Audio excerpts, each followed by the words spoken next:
Bismillahirrahmanirrahim. Assalamualaikum warahmatullahi wabarakatuh. Innal hamdalillah nahmaduhu wa nasta'inuhu wa nastaghfiruh wa na'udzu billahi min shururi anfusina wa min sayyiati a'malina may yahdihillahu fala mudhillalah wa may yudlilhu fala hadiyalah. Asyhadu an la ilaha illallah wahdahu la syarikalah wa asyhadu anna Muhammadan abduhu wa rasuluh amma ba'd. Qala Allah Ta'ala fil Qur'anil Karim, A'udzu billahi minasyaitonir rajim. Bismillahirrahmanirrahim. Ya ayyuhalladzina amanu taqullaha haqqa tuqatih wa la tamutunna illa wa antum muslimun. Shadaqallahul adzim. Jamaah sekalian yang dirahmati Allah Subhanahu wa taala, adik-adik dan anak-anakku sekalian yang Pak Sapril banggakan. Alhamdulillah pada hari ini Allah masih memberikan kesehatan kepada kita semuanya.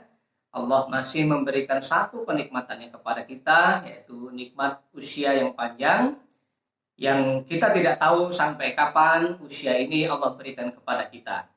Untuk itu, marilah dengan sisa-sisa usia kita ini, kita gunakan dengan sebaik-baiknya untuk memupuk atau menimbun pundi-pundi amal ibadah kita, sehingga kala itu sebagai sanggung kita di yaumil qiyamah. Shalawat serta salam senantiasa tercurahkan kepada junjungan kita Nabi Agung Muhammad sallallahu alaihi wasallam beserta keluarga dan sahabat-sahabatnya. Kita berdoa insyaallah kita semua nantinya beserta keluarga kita di rumah nanti di yaumil qiyamah akan mendapatkan syafaatnya. Allahumma amin.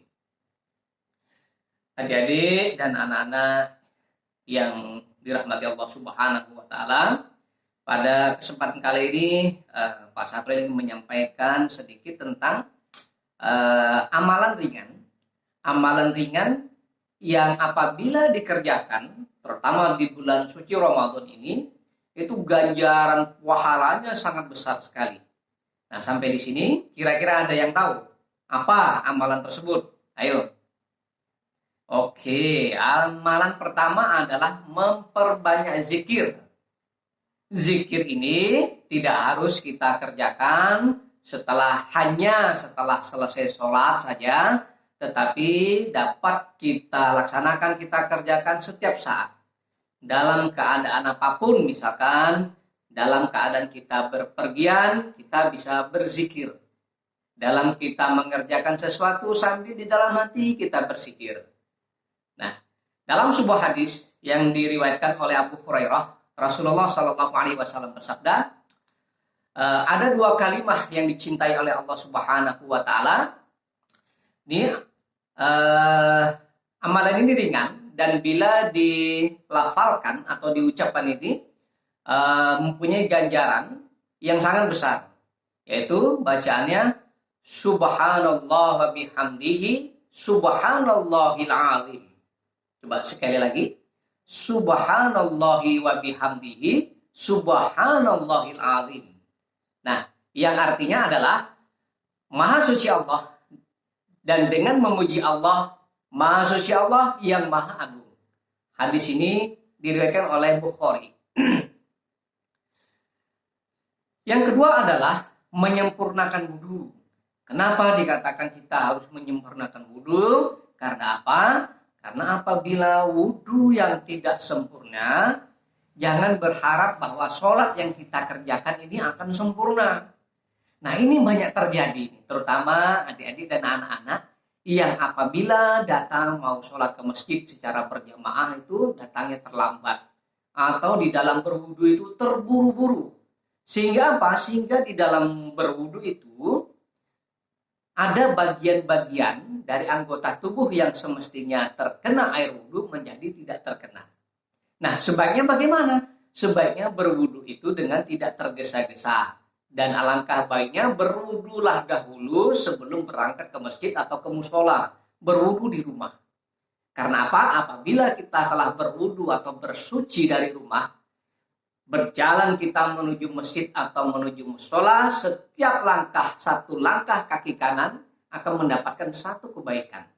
Dan setiap melangkahkan kaki kiri akan menghapus keburukan-keburukan yang telah lalu.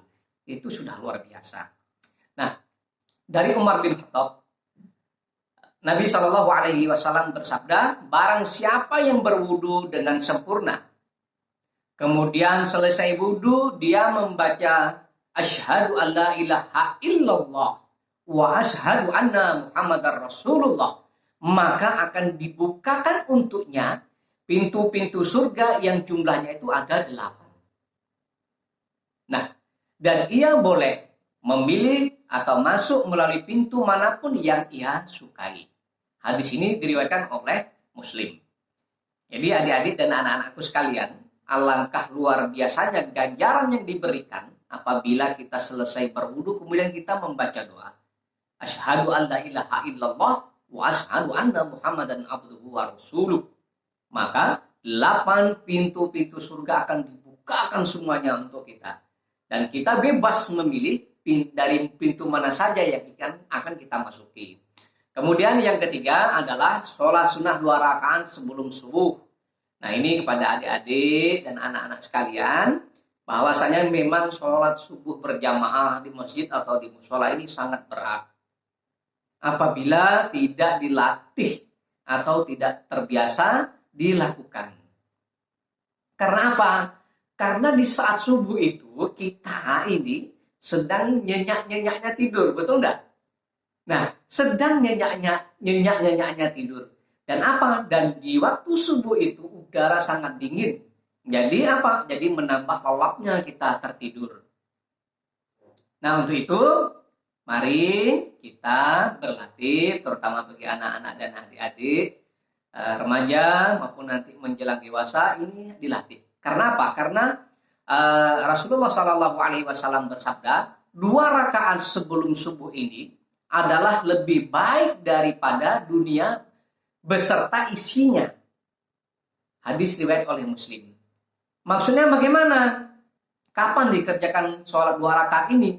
Sholat 2 rakaat sebelum subuh ini dikerjakan setelah selesai azan subuh dan sebelum iqomah.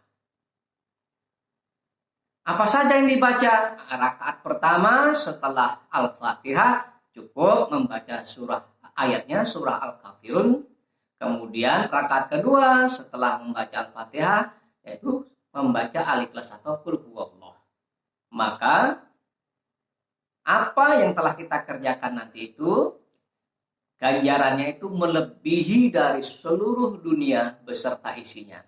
Yang mana kita ketahui seluruh dunia ini, di bumi itu ada emas, permata, perak, tembaga, intan, berlian, delima.